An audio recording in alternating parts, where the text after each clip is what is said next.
Pemerintahan Presiden Prabowo Subianto dan juga Gibran Rakabuming Raka telah mencapai atau telah melewati masa 3 bulan atau 100 hari. Dan dalam 100 hari kerja, kinerja mereka dinilai melalui sebuah survei yang dilakukan oleh Badan Litbang Kompas justru memberikan nilai yang memuaskan, yakni 80,9% atau nyaris 81%. Penilaian kurang lebih 81% ini artinya bahwa publik memberikan suatu catatan yang positif. Namun masih ada juga beberapa catatan yang harus diperbaiki.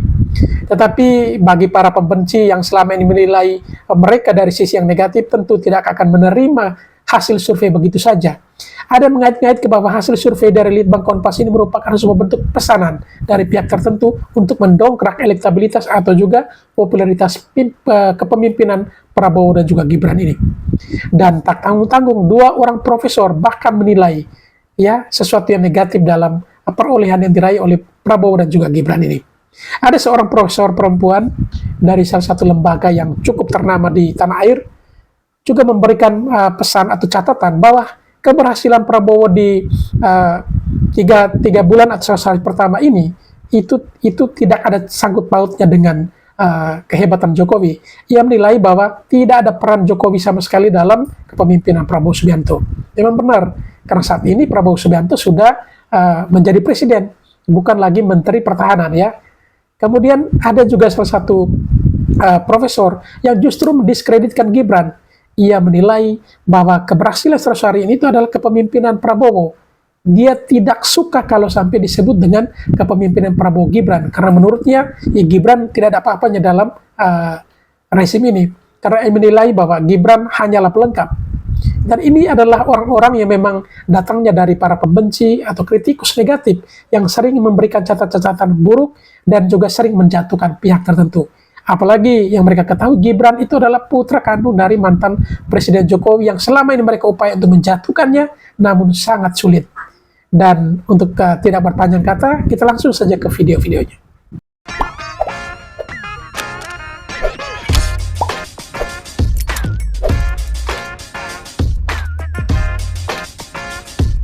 Ketika beliau sudah purna bakti, selesai. Dalam sejarah Indonesia tidak pernah ada presiden gitu ya, yang terus-terus menerus membayang-bayangi. Jadi kalau sudah purna bakti ya sudah selesai gitu ya. Ya menurut saya sudah ini eranya Pak Prabowo. Anda tidak lihat ada bayang-bayang Jokowi di balik Prabowo? Pak Prabowo itu bukan anak kecil loh, kenapa harus dibayang-bayangi. Jadi Pak Prabowo itu punya visi, misi, dan tentu program-programnya yang kalau sama persis, masa iya sih kabinetnya harus dibawa ke Hambalang, dibawa ke Magelang, dengan cara-caranya sendiri yang memang punya background seperti itu. Jadi kalau saya tidak terbuai seperti itu. Reza Indragiri adalah pakar psikologi forensik yang sangat otoritatif. Ia seringkali menjadi saksi ahli yang dihadirkan untuk menolong para penegak hukum untuk memberikan kepastian-kepastian terkait dengan apa yang sedang dialami dan kasus-kasus yang sangat sensitif yang membutuhkan kepakaran dalam turut menyelesaikan problem-problem yang aktual dan viral di tengah-tengah masyarakat. Dalam konteks kepakaran Reza Indragiri, kita sangat memberikan sikap hormat dan respek bahwa ia menjadi seorang pakar yang memang memberikan kontribusi yang sangat signifikan dalam berbagai macam hal yang dibutuhkan dan langsung dirasakan oleh masyarakat luas. Namun kali ini kepakaran seorang Reza Indragiri ketika ia diundang dalam sebuah wawancara dan diskusi, ia mengatakan bahwa Gibran Rakabuming Raka harus dipertanyakan kualitas, kapasitas, dan reputasinya. Dan 3 hal itu membuat Gibran menjadi beban bagi pemerintahan Prabowo. Bahkan ia mengatakan 100 hari pemerintahan Prabowo itu serasa 100 tahun oleh karena ada beban di pundak Prabowo dari sosok yang bernama Gibran Rakabuming Raka. Bagaimana kita membincang hal ini? Selamat datang dalam channel Meragukan Filsafat, sebuah channel yang secara sadar dibangun untuk turut mengedukasi ruang publik virtual Indonesia dengan menawarkan alternatif berpikir dari lensa pemikiran filsafat untuk membaca fenomena sosial, politik, kebudayaan dalam konteks Indonesia kontemporer, tanpa berpretensi untuk menggiring opini kita mempercayai pandangan-pandangan dalam channel ini. Teman-teman, Reza Indragiri kita acungkan jempol karena ia sangat pakar di bidang psikologi forensik. Kontribusi keilmuannya diakui dan ia menjadi salah satu otoritas dalam pakar dan bidang yang ia geluti, yang telah memberikan banyak solusi-solusi, khususnya para penegak hukum untuk mengambil keputusan tentang apa yang sedang dialami dan menjadi keluhan dan bahkan viral di masyarakat luas. Tetapi kali ini kepakaran seorang Reza Indragiri mati. Matinya kepakaran Reza Indragiri itulah tesis yang ingin saya sampaikan dalam diskusi kali ini.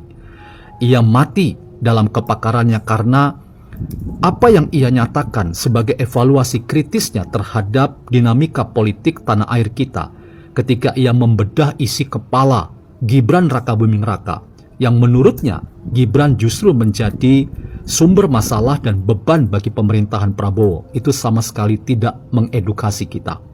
Kita justru melihat bahwa Reza sepertinya sedang menerima pesanan atau order untuk beberapa kesempatan ia memberikan catatan yang berbau nyinyir dan hanya datang dari disinformasi, fitnah dan ujaran kebencian yang sama sekali bukan datang dari sikap seorang. Ada orang mengkait-kaitkan soal bayang-bayang Jokowi di pemerintahan Pak Prabowo. Saya 100% bilang tidak ada. Tidak ada. Kenapa?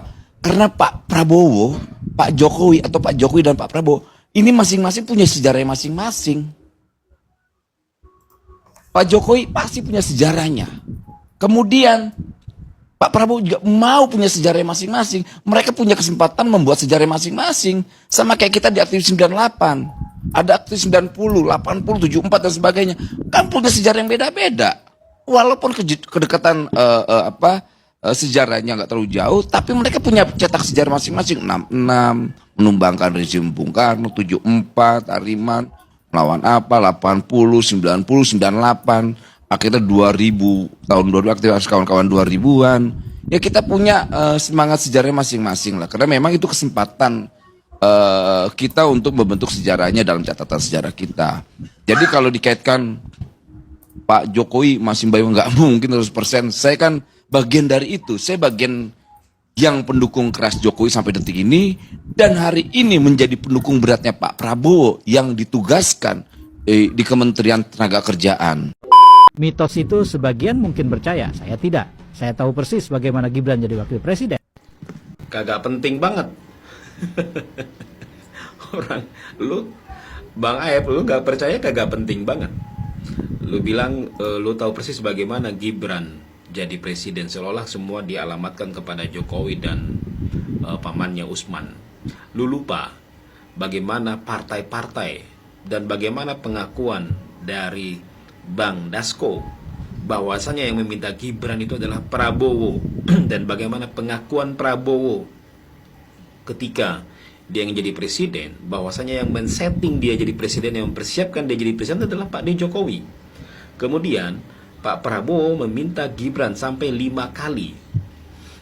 Nah, persoalannya adalah mungkin kata Panji, kenapa Gibran mau? Ya itu terserah mereka, terserah dia bagaimana dia mau dan tidak. Dia bisa mengukur diri dia sendiri, ya kan. Jangan menilai orang lain dengan apa yang lu miliki kapasitas lu sendiri kan gitu. Lu bilang banyak orang yang terkelabui, ya 58% lu anggap orang terkelabui semua. Jangan mengatakan lu paling cerdas sendiri, lu paling pintar sendiri, ya kan. Di Indonesia ini banyak orang, ratusan juta, pola pikirnya berbeda-beda, ya kan. Ada orang yang hanya melihat dengan aspek politis, ada orang yang melihat dengan hati nurani, ada orang yang melihat dengan kacamata, oke, ini orang bagi saya preferensinya beda-beda, aspek emosional dan lain sebagainya. Itu tidak masalah dalam politik, ya kan? Bukankah dalam politik seperti itu? Selama ini politik dibuat di Indonesia seperti itu. Jadi tidak ada masalah. Nah, yang jadi masalah adalah konten-kontennya Bang Aib ini selalu berisi konten-konten yang selalu denial terhadap apa yang terjadi pada hari ini. Gak ada masalah lu melakukan semacam propaganda-propaganda untuk tahun 2029 atau 2034, tidak ada masalah. Yang jelas sampai 2029 lu akan bersuara seperti ini terus dan tidak akan pernah berubah. Tidak akan pernah bergerak, tidak akan pernah move on ya. Apa yang lu harus lakukan adalah sekarang membuat, silahkan misalnya dengan Anies atau dengan yang lain sebagainya, membuat komunitas-komunitas untuk menyadarkan masyarakat yang menurut lu orang-orang ini terkelabui semua. Tapi bagi orang-orang yang memilih Prabowo Gibran, mungkin mereka tidak merasa dikelabui, ya kan? Seperti saya memilih Ganjar dan Mahfud, ya menurut saya itu adalah pilihan saya. Tetapi saya menghormati orang-orang yang memilih Prabowo dan Gibran. Selesai di situ. Apakah mereka layak dan tidak layak? Kompetensinya seperti apa? Kita nilai 5 tahun ini. Seperti apa gebrakan-gebrakan mereka. Kita akan melihat bagaimana nanti masyarakat melihat Prabowo, bagaimana masyarakat melihat Gibran 2029 sampai 2034. Kalau saya punya keyakinan, selama Prabowo sehat dan umurnya masih panjang, 2029 sampai 2034 Prabowo Gibran akan maju lagi. Itu menurut saya, dan tidak mungkin menurut saya Gibran akan berpisah dengan Prabowo kecuali dalam konteks tertentu ada masalah dan sebagainya. Dan yang men-setting ini semua adalah partai-partai. Nah, kemudian kalau lu menyalahin MK itu ada 9 orang, ada 5 orang. Kenapa lu nyalahin cuma Usman saja? Ya toh, kenapa hanya menyalahkan Usman saja hanya karena 1 suara, padahal ada 4 suara yang lain gitu. Itu yang heran saya. Kecuali Usman itu punya hak veto. Kecuali Jokowi punya hak veto gitu. Dia memveto Gibran sebagai wakil presiden, kemudian Usman memveto ini kebijakan MK ini hanya khusus untuk Gibran. Faktanya kan tidak, kita sudah tahu MK ini semua keputusan-keputusan MK itu untuk seluruh masyarakat. Kalau momen tertentu sekarang ini adalah Gibran, ya Gibran yang dapat. Kemudian pada saat keputusan MK yang berikutnya tentang threshold memajukan gubernur dan itu diturunkan berapa persen, dapatlah jatah Pramono. Ya kan, PDI dan beberapa partai di daerah. Kemudian sekarang pemilihan presiden thresholdnya dihilangkan dari 20%, semua partai bisa maju. Ya kan? Kenapa nggak melihat itu jadi masalah gitu loh. Ya kan? Jadi analisanya itu selalu parsial dan selalu menohok pada aspek personal. It's okay juga, silakan, itu hak lu bro. Itu hak lu bang. Tidak ada masalah. Tetapi bagi masyarakat lain, saya sih hanya melihat masyarakat menilai dengan kacamata mereka sendiri. Dan lu tidak akan bisa mempengaruhi kacamata-kacamata mereka selama mereka melihat apa yang mereka lihat, apa yang mereka pandang, preferensi mereka, emosi mereka.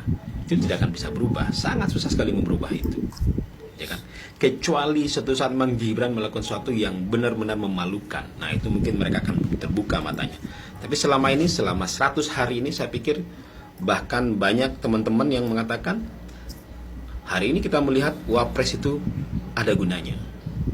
Lu coba lihat analisa bro. Ketika SBY mengajak Budiono, ya kan?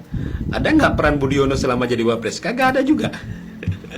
Ketika Presiden pertama SBY pertama sama JK itu seperti matahari kembar. Makanya SBY nggak mau lagi ngangkat JK. Akhirnya diangkatlah Budiono, orang yang pendiam. Orang yang tidak ada pergerakan apa-apa ya, pokoknya kegiatan semuanya ya, karena SBY sudah yakin dia akan menang. Siapapun calon wapresnya pasti menang, kan gitu. Nah, Pak Budiono ketika jadi wapres ya sudah selesai. Walaupun dia punya kompetensi yang luar biasa di BI waktu itu, Menteri Keuangan dan sebagainya, tapi ketika wapres dia nggak bisa ngapa-ngapain juga. Beda pergerakan Gibran hari ini, kan gitu. Nah, itu yang perlu dilihat. Nah, jadi saya beberapa kali ini pengen komenin Bang Aib ini ya, viti-viti beliau ini ya, selalu menohoknya itu ke personal gitu. Tidak ada sesuatu yang baru, dan tidak menarik dan tidak mencerdaskan menurut saya gitu ya. Itu sih, kecuali dia melihat gebrakannya itu, misalnya Gibran kebijakan kayak gini, is okay, bagus, silakan lanjutkan. Tapi ini lalu ditarik kepada persoalan-persoalan zaman the past, kemudian personalitinya bukan kepada programnya. Itu sih. Denny Siregar mungkin niatnya itu mau memecah belah antara wakil presiden dan presiden terpilih hari ini, tapi dia lupa mencari seluk-beluk dan mengetahui kapan sih Gibranku ini terbentuknya. Padahal nih ya, Gibranku ini terbentuknya ketika pencalonan Pak Prabowo dan Mas Gibran Pilpres kemarin ya. Banyak di semua daerah ada ketuanya. Dan sekarang kenapa kok ada pengukuhan di Kota Depok seolah-olah digoreng? Padahal kan sah-sah saja. Di dalam suatu organisasi dan komunitas harus ada yang menjadi pemimpinnya. Ini sah-sah saja dalam suatu organisasi. Kenapa kok dibesar-besarkan seolah-olah ingin dipersiapkan di tahun 2029? Makanya Bung Denny Siregar, Anda cari tahu dulu. Anda kenapa tidak membahas pengukuhan Projo? Pengukuhan ketua Projo, kan sampai sekarang Projo masih ada, Bolone masih ada. Itu adalah bentuk suatu komunitas yang mana pendukung salah satu seorang tokoh. Ini sah saja. Kenapa Anda tidak buat pendukungnya Ganjar misalkan? Kenapa kemana pendukung Ganjar, lari semua?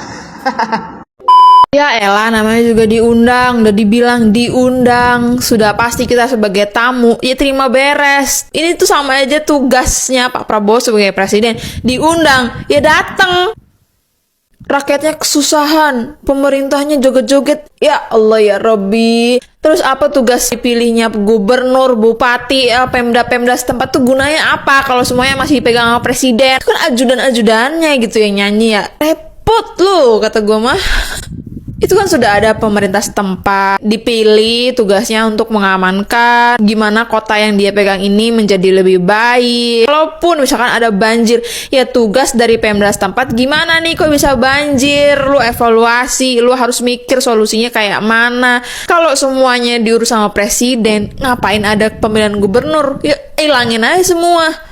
Biar presiden ngurus semuanya, jadi nggak usah ada gubernur, nggak usah ada bupati, nggak usah ada wali kota, nggak usah ada camat, RT, RW, lurah, udah nggak usah ada. Kalian tahu nggak, akhirnya terungkap cara Pak Prabowo bikin Indonesia menyala di mata dunia. Ini dia.